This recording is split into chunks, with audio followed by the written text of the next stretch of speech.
ఆలయంలో మర్రి చెట్టును సంరక్షిస్తే ఆరోగ్యదాయకం అని చెప్తారు. ఈ మాటలో వాస్తవం ఎంత? నిజమే. మర్రి చెట్టును ఎవరు పూజించినా అలాంటి వారికి ఆరోగ్యం, ఆయుర్దాయం, సంపద, సంతోషం అన్నీ లభిస్తాయి. పురాణాలలో సావిత్రి సత్యవంతుల కథ మనమందరం వింటూ ఉంటాం.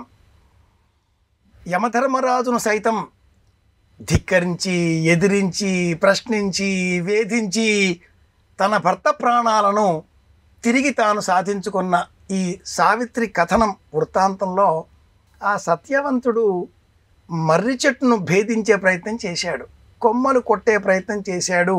కొమ్మల మీద నుంచి దిగువన నేలపైన పడి ప్రాణములు పోగొట్టుకున్నట్లుగా ఆ అశ్వకేతు మహారాజు కుమారుడు వృత్తాంతం మనం చెప్పుకుంటూ ఉంటాం. మర్రి చెట్టు భీష్మ పితామహుడి రథం టెక్కం మీద కూడా మనం దర్శించవచ్చు. దీర్ఘకాల ఆయుర్దాయానికి, ఆనందానికి, ఆరోగ్యానికి ప్రతీక మర్రి చెట్టు. మర్రి చెట్టుకు వృద్ధాప్యం లేదు, మర్రి చెట్టుకు అపమృత్యువు లేదు.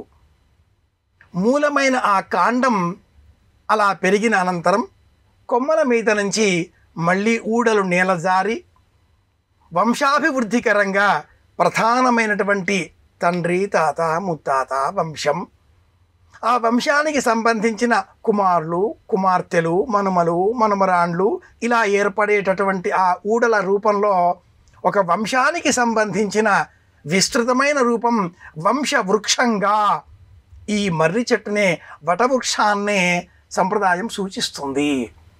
పూర్వకాలంలో ప్రతి ఇంట్లో కూడా అతిథుల గది డ్రాయింగ్ రూమ్లో దక్షిణం వైపున లేదా పడమర వైపున, ముఖ్యంగా నైరుతి దిగ్భాగంలో ఇంటికి సంబంధించిన వంశ వృక్షం ఒకటి ఉండేది.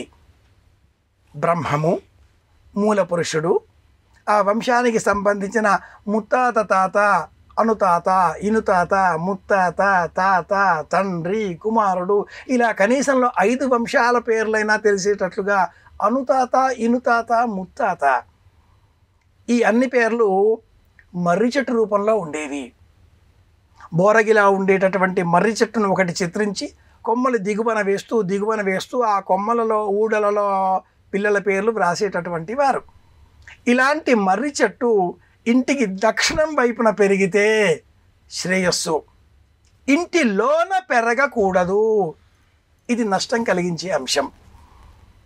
ఇంటి ప్రాంగణం, వరండా, ప్రహరీ గోడ ఈ లోపల మర్రి చెట్టు పెరిగినట్లయితే అది జాగ్రత్తతో శనివారం కానీ మంగళవారం కానీ ఆ మర్రి చెట్టును ఊడలతో లేదా భూమిలో ఉండేటటువంటి వేర్లతో సహా సేకరించి సమీపంలో ఉండే ఏదైనా ఆలయంలో కూడా దక్షిణం వైపున నాటాలి.